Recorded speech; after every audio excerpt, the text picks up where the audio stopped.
Hi again, folks, and welcome back to NTI's Japan Real Estate Property Investment Podcast. Very happy holiday season to you. We hope you're keeping nice and warm, or if you're in the Northern Hemisphere, well hydrated and safe from the scorching sun. If you're in Australia or anywhere else where it's actually summer now. In the spirit of the holiday season, we thought it would be nice to talk about giving. And in the context of property investment, about the ways in which we, as investors, and more specifically investors in Japan's real estate market, can put our investment funds to work towards helping the environment, the communities that we're invested in, or even more generally, just give a hand to the co-inhabitants of this beautiful planet which we call home. So one of the simplest ways is, of course, to choose and work with companies which are environmentally and socially aware. This isn't always possible, unfortunately, but when we've got the option and we need to choose between a few service or product providers, and if the numbers make sense, we can review the company profile or ask them a few simple, straightforward questions which can help us identify those companies who are actively taking any kind of action, however small, towards making the world a better place, or at least companies that are aware and are actively trying to minimize their environmental footprint. So take ourselves as an example, and we're definitely not the only ones. We here at NTI try to be as paperless as possible, for instance. We don't make unnecessary copies and prints if we can help it, which is not always an easy task since Japan is unfortunately a bit behind on the times on this front, and they still suffer from a very heavy addiction to paper. But simple things like scanning and electronically filing documents before posting the originals to clients, instead of reprinting, copying, and physically storing them, these things can make a big difference. We also substituted the traditional New Year's gifts and knickknacks that we used to send to clients with a bulk donation that we make on their behalf. So instead of sending our customers yet another coaster set or engraved pen, etc. every year, we now email them with a nice thank you note and attach the profile of a rotating charity that we choose every year. That charity then receives a donation from us on behalf of the company and its clients for the amount that it would have cost us to produce that little plastic or wooden trinket that they get from us or most other companies they're doing business with, plus a bit extra. From the feedback that we've been receiving, it seems the gesture is appreciated, and we certainly haven't gotten any complaints from anyone lamenting not having received their annual calendar or mug, etc. Plus, it helps us highlight a cause and raise awareness for many organizations which could use the help and may have not been otherwise known to as many people. So this year, for instance, we chose DOW, Doctors of the World. These guys do amazing work for communities in need of medical and mental support worldwide.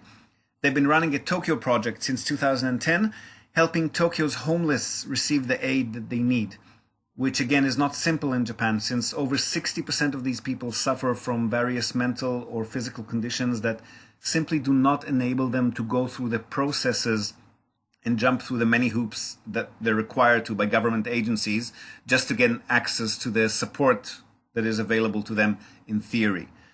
The fact that the general public stigma towards these people, which mistakenly assumes that they've chosen the life they're living, doesn't make things easier as well. So the project also aims to educate and inform the general population about the reality of these people's lives. Now, other things that you as investors can do that are more specifically tied into real estate property investment is to invest in or work with companies that deal specifically in areas that are beneficial to the environment. For example, various companies and funds that promote the use of or invest in renewable energy products. We've spoken about this here in the past when we covered Japan's tech innovations and how they tie into the property sector. We mentioned the the Zero Emissions Home, the Green Cities Global Initiative, rooftop solar panel installations, etc. There are also companies out there that promote the rejuvenation of small, otherwise dying communities in rural areas, companies that support the rebuilding of disaster-stricken areas like the Tohoku region in Japan, which was hit by that horrible tsunami back in 2011. The list is endless, really, and all it takes is an hour or so of online searches and a bit of reading, and you'll find a list of companies and investment vehicles that you can invest in that'll not only make you feel better with your funds allocation, but also turn a neat profit, on par, in many cases even higher than more traditional investments. So I'd like to take this opportunity and highlight a project in Kumamoto City. that's run by one of our favorite realtor and property manager partners, Matsuo-san of Matsuo Fudosan. He doesn't have English-speaking staff or resources, unfortunately, like most companies in Japan, but we're always happy to assist anyone who wants to work directly with him or through us. Matsuo-san was a social worker for many years before he became frustrated with his lack of ability to more effectively impact his local community. And so he decided to start his own real estate company. He now utilizes his many connections with local government divisions to actively invest in and promote projects which are really making a difference. So he actively seeks out investors and landlords who are open to housing various disabled and otherwise socially disadvantaged tenants. He buys old vacant buildings, renovates them, and then completely populates them with various welfare recipients, such as destitute pensioners, physically and mentally disabled folk, and so forth. Then he sells those buildings at quite a large profit, or he keeps running them himself, which also generates high stable income.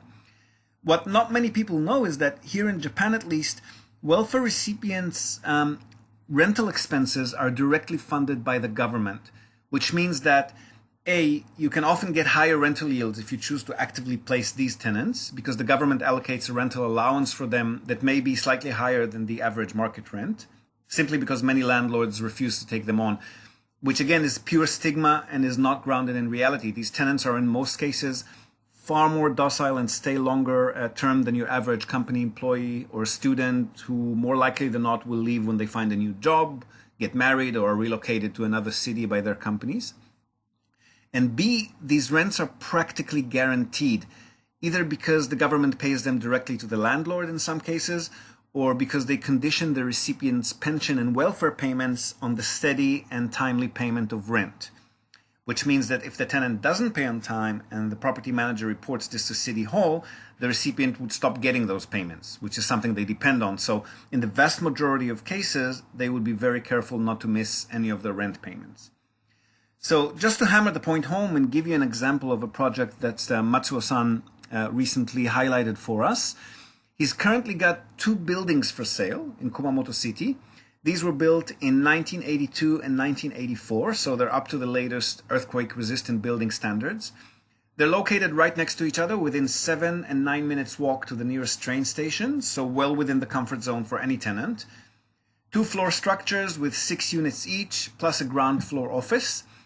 And these buildings are being used for the reintegration of ex-convicts, just first-time offenders, fairly light crimes, no rapists, murderers, etc., who are then released from prison and housed in these units for a few months or up to a year or two at a time, while they continue to receive guidance, counseling, and support in finding a job, applying for a new place to live, and generally restart their lives and rehabilitate themselves. The offices on the ground floor of the buildings are staffed by the non-profit organization running the project, which of course is fully government funded. And this NPO is actually the one leasing those buildings from the landlord. So again, rent is guaranteed regardless of how many of the units are actually occupied at any given time.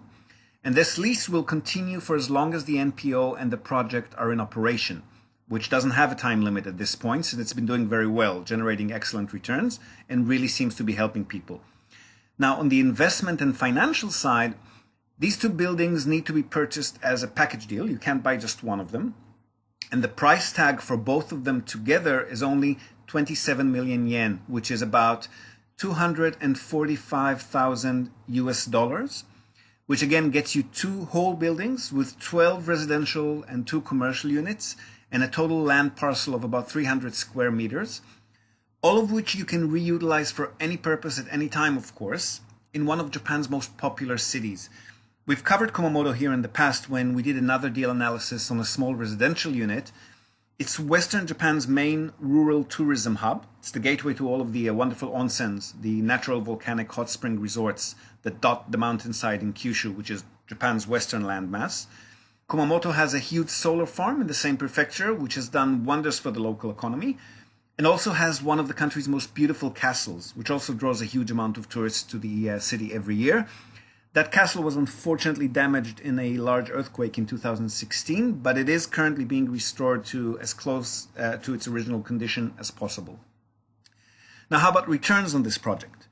One of the buildings generates 7.7 net pre-tax. The other one generates about 9% in annual net pre-tax returns. That's an annual return of about 29,000 US dollars before tax, including all of your purchase and running costs on your $245,000 investment. So not bad at all.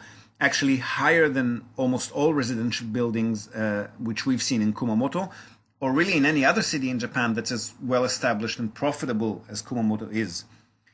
So to summarize, please do not assume that investment and social or environmental contribution are mutually exclusive. They are most certainly not. You can Google impact investing if you want to read more about the theoretical models that are available out there for anyone wishing to do some good and earn some money at the same time. It is more than possible. In fact, an ever-increasing investment trend that many of the world's biggest investors and investment firms are already actively pursuing for a few good decades. If any of you want more info on those two buildings or on any other project that Matsuo-san and his team are involved in, please do drop us a line. And if at all possible, we would highly recommend to try and be a bit more selective, or at least aware of what the companies that you're invested in are doing as far as making our planet more sustainable, local communities more inclusive, just generally making the world a better place for our children and for their children after them. And if these companies are not doing that, don't let them get away with it. There are other companies out there that do, so there's no reason for you not to switch over to one of those, or even better, convince those companies that you are working with to become one of those companies as well. That's it from us for today, folks. Hope you've enjoyed this holiday-themed episode of our Japan Real Estate Property Investment Podcast. Do leave us a comment on whatever platform you may have found us. We'd love to hear your feedback, your questions, or just talk shop. We really appreciate your sharing of this episode and the podcast with your own networks and anyone who may find the content interesting. And above all, it would really, really mean the world to us if you could take a moment of your time and rate us. Leave us a rating on the iTunes store. If this isn't where you found us, all you need to do is Google Japan Real Estate Podcast, and the link to the iTunes listing will be first or second on the results list. Leave us a rating, 1 for horrible, 5 for awesome, anything in between. It helps us improve and helps us reach more people who might benefit from what we do here at NTI. We hope to have you with us next year. We might take 1 week off next week, hope you don't mind, but we'll be right back with more exciting content for you right after that. And until then, from all of us here, we wish you a happy holiday season and a fantastic, prosperous, and peaceful new year. And as always, happy investing.